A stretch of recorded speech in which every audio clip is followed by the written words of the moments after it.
তৃণমূলের গোষ্ঠী সংঘর্ষে ফের উত্তপ্ত ভরতপুর। বিধায়ক ঘনিষ্ঠ তৃণমূল কংগ্রেস কর্মীদের বাইক মিছিলে হামলা চালালো দলেরই ব্লক সভাপতির গোষ্ঠীর লোকজন।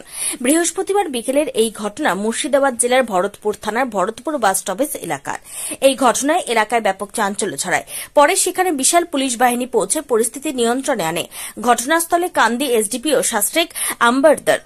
প্রসঙ্গত গত সোমবার শাসক দলের ভরতপুর বিধায়ক হুমায়ুন কবির স্থানীয় ভরতপুর ১ নম্বর ব্লক সভাপতি নজরুল ইসলাম সম্পর্কে একটি কুরুচিকর মন্তব্য করেন। তিনি বলেছিলেন এখানকার ব্লক সভাপতি কলকাতা আন্ডার প্যান্ট পরে কান ধরে উঠবোস করছে, সেই ছবি তার কাছে রয়েছে। বিধায়কের এই মন্তব্যের প্রতিবাদ জানিয়ে বুধবার দলের ব্লক সভাপতি অনুগতরা একটি প্রতিবাদ মিছিল করেন। এমনকি বিধায়কের কুশপুত্তলিকাও পোড়ানো হয়। এরপর এদিন বিকেলে বিধায়ক ঘনিষ্ঠরা পাল্টা ভরতপুর কিষান মান্ডি এলাকা থেকে বাইক মিছিল বের করেন। মিছিলটি স্থানীয় ডাঙ্গাপাড়া থেকে ফেরার সময় বাস স্টপেজ হয়ে যাচ্ছিল। সেই সময় শাসক দলের ভরতপুর প্রধান কার্যালয় থেকে ব্লক সভাপতি অনুগামীরা লাঠি সোটা নিয়ে বাইক বাহিনীর ওপর হামলা চালায় বলে অভিযোগ। এই সময় এখানকার ব্লক সভাপতি পার্টি অফিসের ভেতরেই বসেছিলেন। এদিকে পুলিশের সামনে কয়েকজন বাইক আরোহীকে রাস্তায় ফেলে মারধর করার সাথে বাইকও ভাঙচুর করা হয়। এরপর পুলিশ লাঠিচার্জ করে বলে অভিযোগ। ব্লক সভাপতির লোকজনদের পুলিশ তাড়িয়ে ফের অফিসে ঢুকিয়ে দেয়। এই ঘটনায় শাসক দলের ভরতপুর ১ নম্বর ব্লক সহকারী সভাপতি সৈয়দ রফিকুল হাসান বলেন, মঙ্গলবার আমাদের বিধায়ককে দলের নাম ভাঙ্গান একদল কর্মী অসম্মান করে মিছিল বের করেছিল। তারই প্রতিবাদে ঘটনা বলতে আমাদের একটা শান্তিপূর্ণ মোটরসাইকেল মিছিল আজকে কর্মসূচি ছিল। সেটা মূল লক্ষ্য হলো যে কালকে এখানে আমাদের এমএলএ সাহেবকে অসম্মানিত করে এক শ্রেণীর উচ্ছৃঙ্খল যারা আদৌ দলটা করে না তৃণমূল, তারা এসে অন্য দলের মদতে এবং বিশেষ করে এখানকার ব্লক সভাপতির মদতে একটা অসম্মানজনক ব্যবহার যেটা করেছে, সেটা এই এলাকার মানুষ তাকে সমর্থন করছে না। এলাকার মানুষের দাবি অনুসারে আজকে কিন্তু এই মোটরসাইকেল র্যালিটা নেওয়া হয়েছিল শান্তিপূর্ণভাবে। সেখানে কোনো রকম অশান্তিপূর্ণ বিষয় ছিল না এবং ওরা এই বিশৃঙ্খলাটা তৈরি করবে এরকম একটা খবর আমাদের কাছে কিন্তু ছিল। আমাদের কাছে বারবার বিভিন্নভাবে আসছিল খবর যে ওরা পার্টি বিষয়ে লাঠি সোটা নিয়ে মানে তৈরি থাকছে এবং এই ঝামেলা করবে মিছিল।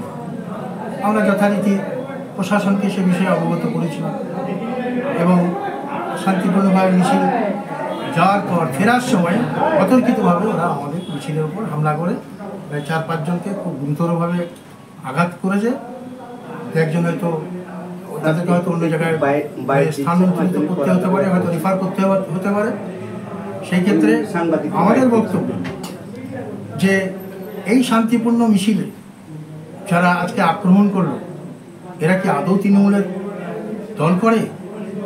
আমরা ঊর্ধ্বতন নেতৃত্বের কাছে আমরা আবেদন রাখবো যে যার নেতৃত্বে এখানে আজকে এই মমতা ব্যানার্জির সুশৃঙ্খল সৈনিকরা যে আজকে র্যালি করলো, আজকে যেভাবে ভয়ঙ্কর একটা পরিণতি চলছে গোটা বাংলা জুড়ে, বিরোধীরা যেখানে আমাদের দলকে কোণঠাসা করার জন্য নানা রকম অপকর্ম করে যাচ্ছে, অপচেষ্টা করে যাচ্ছে, সেই জায়গায় দাঁড়িয়ে আজকে নিজের ক্ষমতা জাহির করার চেষ্টা করছে এখানকার ব্লক সভাপতি।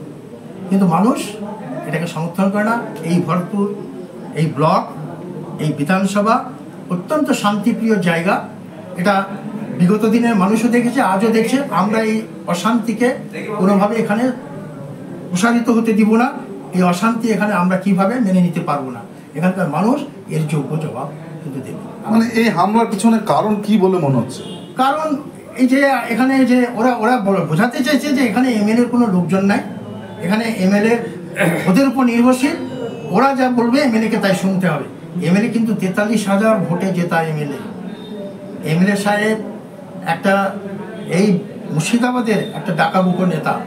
এমএলএ সাহেব এক ডাকে এখনো পর্যন্ত তার যে কোনো সময় ১০,০০০ লোক জমায়েত করতে পারে। সেই এমএলএ সাহেবকে খাটো করবে। আর যারা সত্যিকারে বিগত দিন থেকে মানে প্রায় যে সময় তৃণমূল কংগ্রেস ক্ষমতায় আসেনি, সেই ২০০৯ থেকে যারা আজকে এই তৃণমূলটাকে এই ভরতপুর ব্লকে প্রতিষ্ঠিত করার চেষ্টা করছে, তাদের উপর আক্রমণ হবে, এটা মেনে নিতে পারে না। আপনারাও তো তৃণমূল।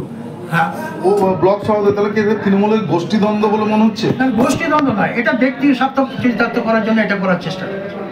এখানে পঞ্চায়েতগুলোকে হস্তক্ষেপ করার জন্য চেষ্টা করছে। এখানকার পঞ্চায়েতগুলোকে ওর কথাতে চলতে হবে, ও টেন্ডার করে দেবে, সেই টেন্ডার মতো তাদেরকে টেন্ডার পাই দিতে হবে। মূলত একটা টেন্ডার বাহিনী তৈরি হয়েছে, যাদের সাথে আজকের এই মামলা।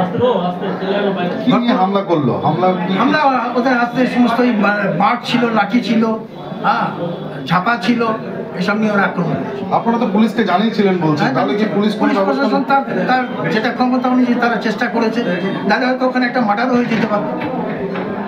কি নাম আপনার? আমার নাম রফিকুল হাসান। আমি 2009 সাল থেকে তৃণমূল কংগ্রেস পদে কি আছে? বর্তমানে আমি ব্লক তৃণমূল কংগ্রেসের সহসভাপতি।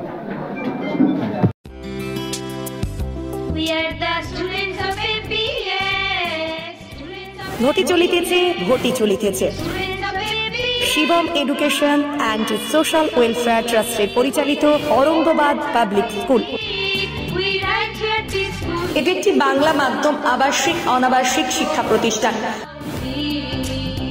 2025 শিক্ষাবর্ষে 5ম থেকে 9ম শ্রেণী পর্যন্ত বালক ও বালিকাদের ভর্তির জন্য ফর্ম ফিল আপ চলছে। ফর্ম পূরণের শেষ তারিখ 22শে অক্টোবর 2024। ভর্তির পরীক্ষা 27শে অক্টোবর 2024 রবিবার দুপুর 12টা। औरंगाबाद पाब्लिक स्कूलेर जंगीपुर शाखा, मियापुर कैम्पासे बालक और बालिका विभाग, तालाई कैम्पासे बालक विभाग, लालगोला कैम्पासे बालिका विभागेर जोन्नो अनलाइन अथवा अफलाइने फर्म फिल आप करुन। स्कूलेर विषये विस्तारित जानते फोन करुन 7501593336 বা 8617369044 9593494785 8926686155।